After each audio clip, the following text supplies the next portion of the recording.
Alyssa, why don't you lead us off? Thanks, Kyle. Well, first of all, I'm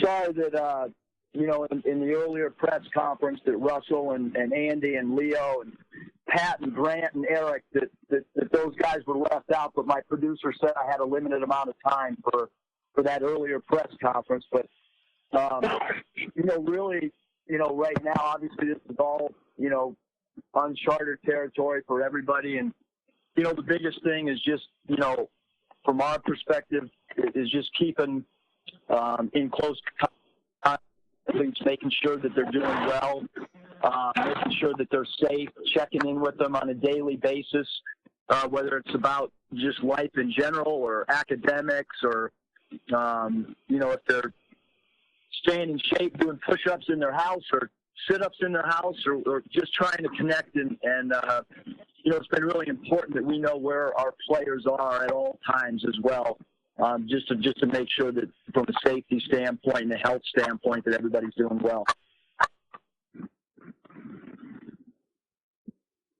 Melissa, go ahead. Coach, hi. Hope you guys are doing well in the house. Wanted to ask first about the message that you gave your players, that emotional message after the SEC tournament, and just how hard that was and how hard these past couple of days have been. Yeah, I think that, the hardest thing was, when you win a game, especially in a tournament atmosphere, we were excited with the play, in the game against Vanderbilt. We thought that, both sides of the ball, momentum was kind of going in our way. Our guys felt good about competing in that tournament. We really liked the bracket that we had. And so, when the game was over, we all ate together. We prepped a little bit. They went to their rooms. Our staff stayed up late, continuing our preparation. That night, very, very late, we had the entire, meeting room full with sheets of paper on through from a schematic standpoint and also personnel standpoint. And then about 5 minutes before we were about to have our breakfast, Hunter and I talked and packed and were on a plane. And then we had a meeting the next day and, kind of told the team what was going on. And now everybody's position, it's hard on Coach Neighbors. It's hard for the baseball staff and their team. And it's whole. I marvel at people that can do it because it does change the way that your relationship at home, how much your guys that have a unique ability to get by their own man when the play breaks down becomes so important. And for his size, we look at him like two positions, the 1 and the 2. He knows how to score. He's got great court vision. And then obviously the thing that's going to be really important is just consistency from a shooting standpoint, once we start our player development program. Thank you. Nate? Oh, yeah, Eric, has Mason or Isaiah either or both indicated that they'll go through the process without an agent to, explore the NBA? Those conversations, just because all this stuff has happened so quick, Nate, I've reached out to both of them and just said, hey, whatever you guys are thinking or whenever you want to talk, discuss those things. We're here for you. Communicated with both parents as well. But I think right now everything is just such a holding pattern across the board for everybody. I mean, the process this year is going to be much different than it has in the past. I've tried to gather as much information from NBA teams as I possibly can. A lot of people that are friends of mine, I'm checking in on them and then gathering information as well. And, no one really knows how all that's going to look. So it's kind of premature to talk about any process because it's no one really knows, including the NBA right now. Also, as far as there's talk of even having the seniors that finished, they went through their conference tournament. Conferences like the Mountain West, where they got a full slate of basketball in. You know, our players, you know, came close. Obviously, what you play for was, you know, that was wiped off the table for guys to try to finish, which is tough.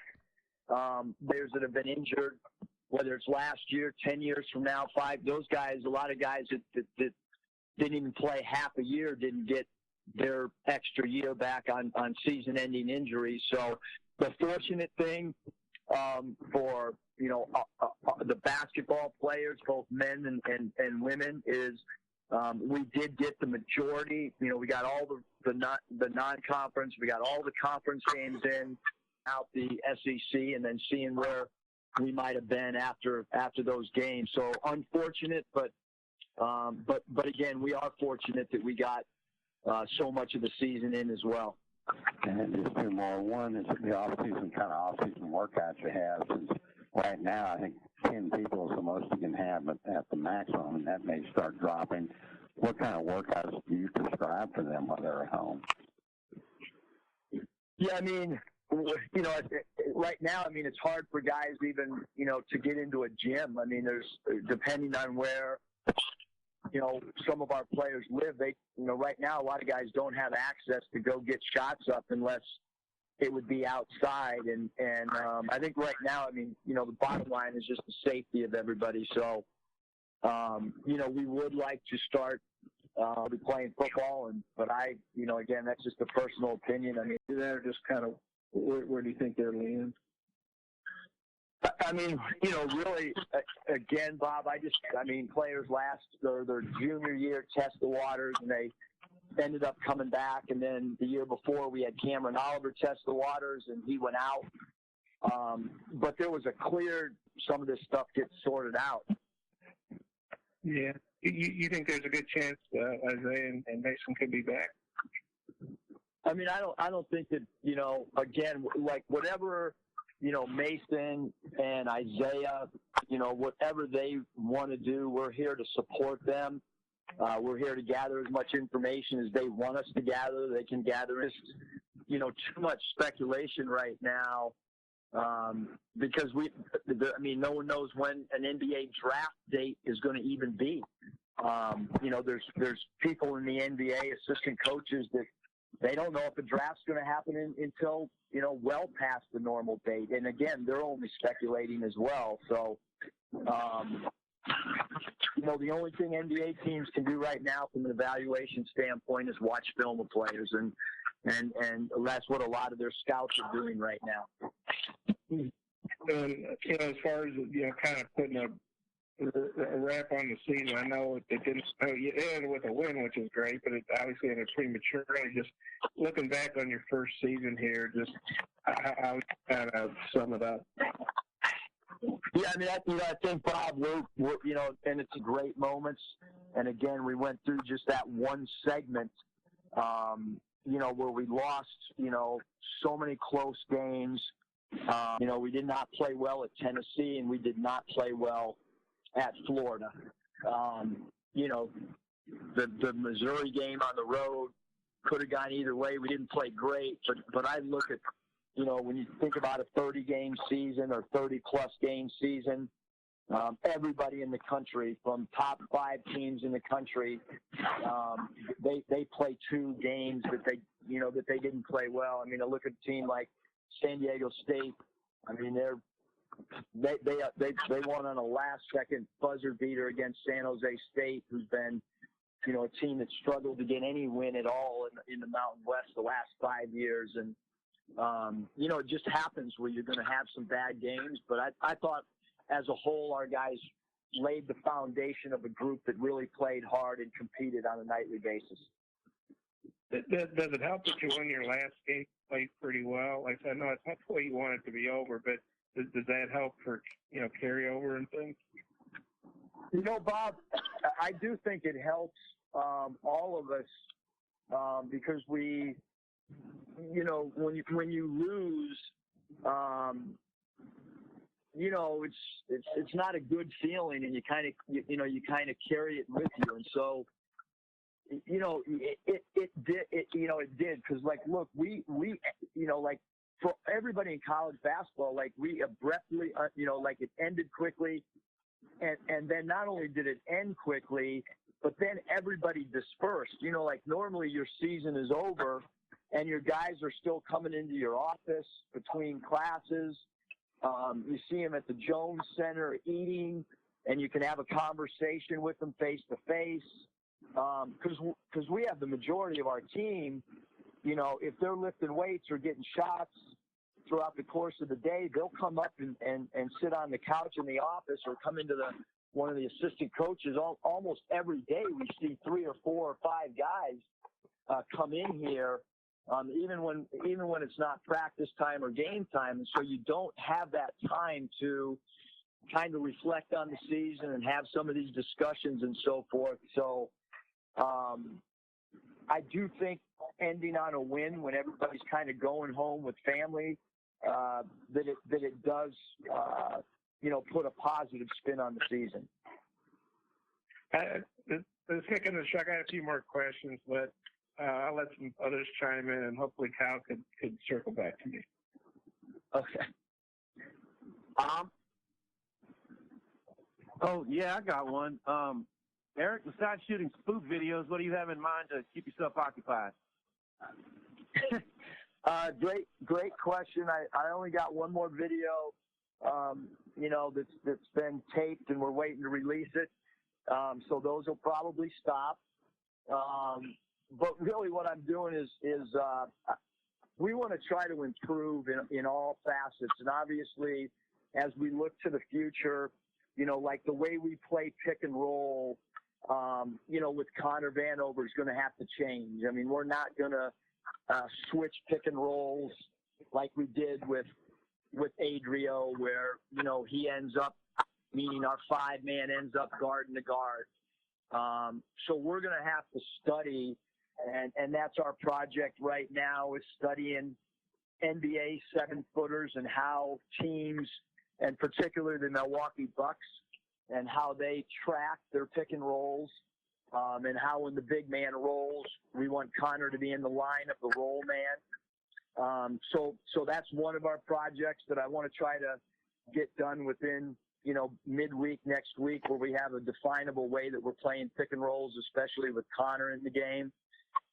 Some of the other things is, you know, just the, you know, playing without a play call, going back and I've found some of my dad's old playbooks and some of my dad's old scouting reports from when he coached in the NBA. And so one guy in particular, Doug Moe, when he coached the Denver Nuggets, and how they spaced the floor and got the ball up the floor, he didn't call a lot of half-court play sets. I want to try to study how the Denver Nuggets with Tiki Vandeweghe and Alex English and Michael Adams, how they played out of flow.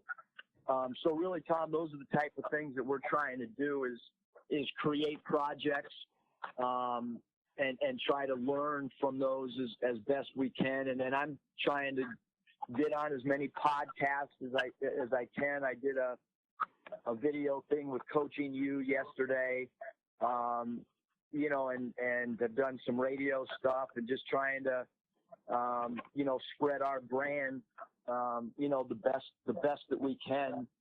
And, you know, the videos are great for recruits, and you know, it's kind of a branding thing, and it's interesting to get text message. I got a text message this morning from someone that works for the New York Jets. I got Phil Nevin texting me from the Yankees on it, and it's, you know, when Sports Centers, you know, pick something up, it's a great thing from a recruiting standpoint as well. Absolutely. How spectacular is it to be married to someone like Danielle, who gets you, and who you guys seem to be as great of friends as you know, as you are a married couple? Yeah, I mean, especially now, like, you know, it's I mean, she's the brains behind everything, and you know, she likes to have fun, and You know, like when you do some of the stuff that we do, you know, you open yourself up to some vulnerability, and you know, she encourages it. There's probably be a lot of you know, wives that would say, hey, don't do that. You're making yourself look like, you know, whatever. But she's right along with it. You know, the big thing is I'm trying to convince her. She won't do it, but that J-Lo and A-Rod TikTok video, I mean, I've been pushing for that hard, and just I can't get a confirmation yes that she'll do it with me yet. And finally, who's your player who hasn't made it home yet? Jimmy is still here. All right, thanks. Shots, but I thought we kept the lane compact a little bit more than we had earlier in conference play. Then maybe even some other teams that I've had that had advanced in conference tournaments and advanced in the NCAA. I thought that. Talking about everything being on hold, the transfer portal is spinning and as fast as it's ever spinning. Revolving door of players coming in. We know we've kind of seen your playbook for that. We saw last year batting 5 transfers. You've already reached out to you know, in the double digits already. Are you looking for best available players when you are going to the portal? Is it about needs, kind of a combination of things? What's the philosophy there, and you know, what do you hope to accomplish in this cycle? Every available player, whether it's a high school player, whether it's a transfer. And right now, basically the whole world's come to a stop except the basketball transfer portal. And that's moving at a quicker rate than anything in the world almost. I mean, it's you know, guys are putting their names in and you know, but there's you know, I would say, you know, just like when you do due diligence on a high school player, you know, when you start diving into the player and then you watch, you might make an initial phone call, but when you watch film, you might say, you know, not quite what we need, or not the size. The recruits, we're calling our own players, so we're actually on the phone, or I have been on the phone more in the last week than maybe I have in 5. And you know, I've been through this process on both sides.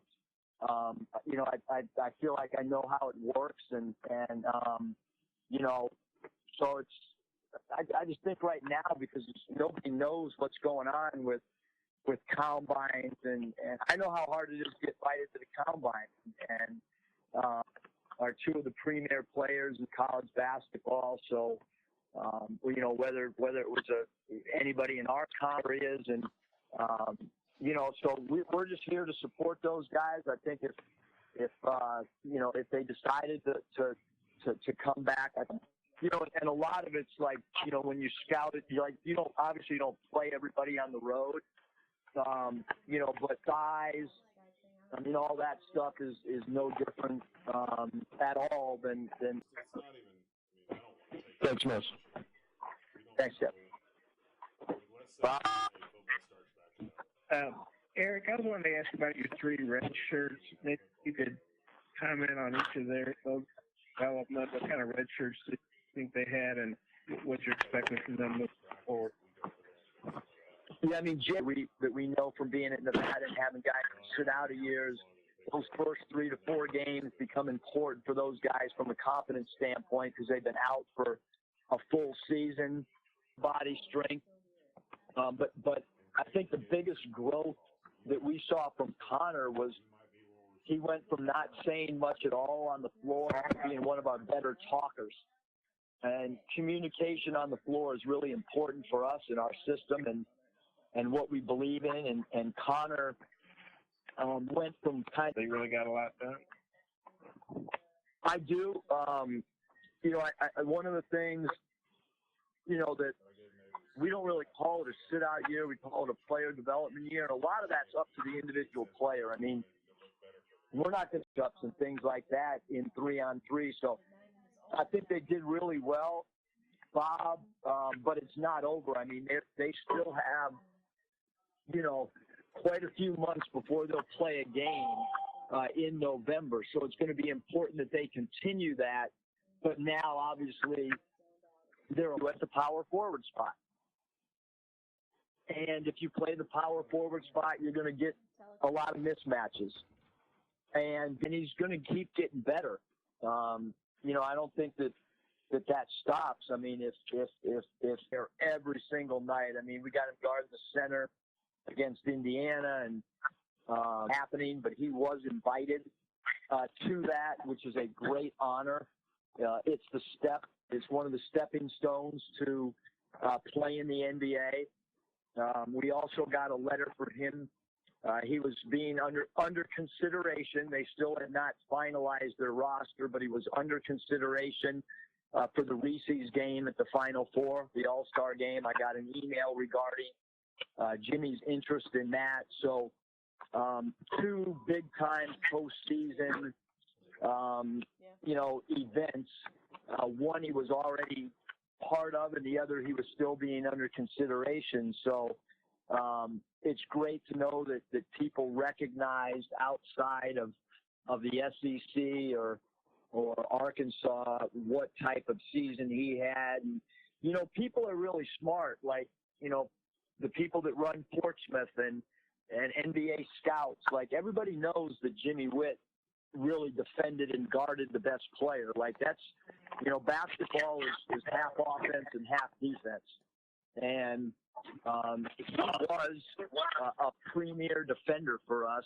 And like I said, that's half of a game of basketball. And I think NBA. Of course, I mean, certainly somebody's going to give Jimmy a shot, don't you think? Yeah, I mean, I certainly think that, again, no one knows what's going to happen with Summer League or anything like that. But, I certainly have already been on the phone with people about Jimmy, and our staff will continue to promote Jimmy as much as we can. Certainly, a player like Jimmy is his path's probably Summer League, vet camp. That would be his way onto a roster, and we'll have all those discussions with Jimmy and kind of lay that path of what he needs to do to reach his goal. But I do think it certainly affects, your evaluation.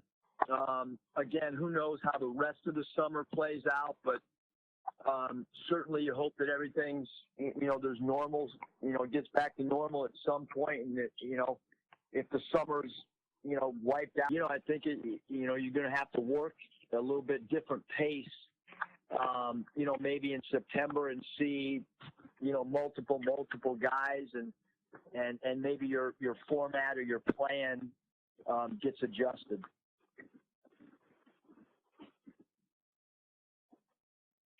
Scotty?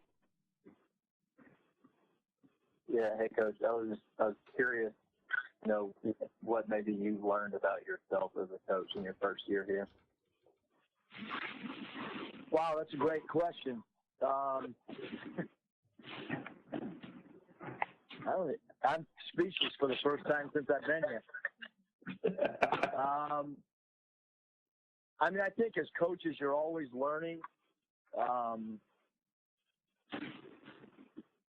I'm speechless. I got to get back to you on that. That's my project for the day. There you go. I've got another one. I was just kind of curious the inspiration behind the video in the press conference. Was it just kind of having a session with someone kind of made it happen? Yeah, I mean, so we, like every morning we talk, and the Pat Eckerman was the brains behind the practice. So I got to give Pat credit, and then, that led to, a few other ideas that we've, taped or whatever. We understand that right now people are on social media, like I said, looking for things, and without any live sporting events, we just want to stay connected to our fan base as best we can. I mean, that's the biggest thing is staying connected to our fans and staying connected to recruits. I know you talked a little bit about your shirt guy or development years, but what really excites you or stands out to you about J.D. Note? Yeah, I mean, I think that, JD, we just kind of saw his confidence. I think when he first got here, he might not have been used to the speed and the size. Obviously, coming from Jacksonville, that's going to be different. And then I think he adjusted. And then the next thing was when he was on the scout team, just building his confidence up through scoring on people and those type of things. And I think he's going to be a more consistent three-point shooter because he's just put so much time into it on his own. Appreciate it. All right, any more questions, Coach Mudd? Yes, I have one, Dudley. Hey, Dudley. Obviously allow y'all to do during the summer these days and the fall in terms of preparation. Well, we're usually under that 4-hour time frame, Dudley. We're 4 hours a week. However you want to use those. I mean, some people go 45 minutes at a time. Some go 30. And then it's the same thing in the weight room, where you're allowed that same amount of time. So, different people, different programs handle it different ways. Some people use only skill development groups where, maybe it's guards and then they do their time and then they leave and then bigs come in. For us, it'll be full, it'll be a full team. We'll use all of our hours as a team. It won't be individual stuff. So I've done it that way the last 5 years, and that's the way we'll continue to do it because, a lot of it too is, we're going to have so many new people that it's going to be important, from a terminology standpoint and so forth, that we get right into team stuff. And to that end, I guess it's April 15th and May 20th is the late signing period so far. Have you heard any conversation about whether that'll stay the same or will they move it, or what have you heard on that? I really haven't heard much, Dudley. I mean, I think that all this stuff is, it's almost like what we hear today might change tomorrow, and what we hear tomorrow might change by next Thursday. So, right now it's, I guess the best way to say is, we as coaches are pretty much no different than everyone else, just kind of waiting to see how all this unfolds, whether it's signing period, whether it's, NBA draft date, whether it's, all that stuff is so fluctuating. Appreciate it, and thanks for doing this. Thanks, Dudley. Thanks. All right, last call. I'm going to jump in with one more. Kyle Deckelbaum. Coach, just what you learned about the fan base this year and about a year on the job, when you think back to some of those sellouts that were already sold out in December, just what you learned about the state and the fan base in a year. Yeah, I had a pretty good feel, before we even, played, just from speaking around the state, and even, out of the state, like speaking in Memphis to a group of Razorback fans. And, the passion's incredible. When you go recruiting throughout the state, you go into, different schools and people are wearing that Razorback. And so I felt that. And,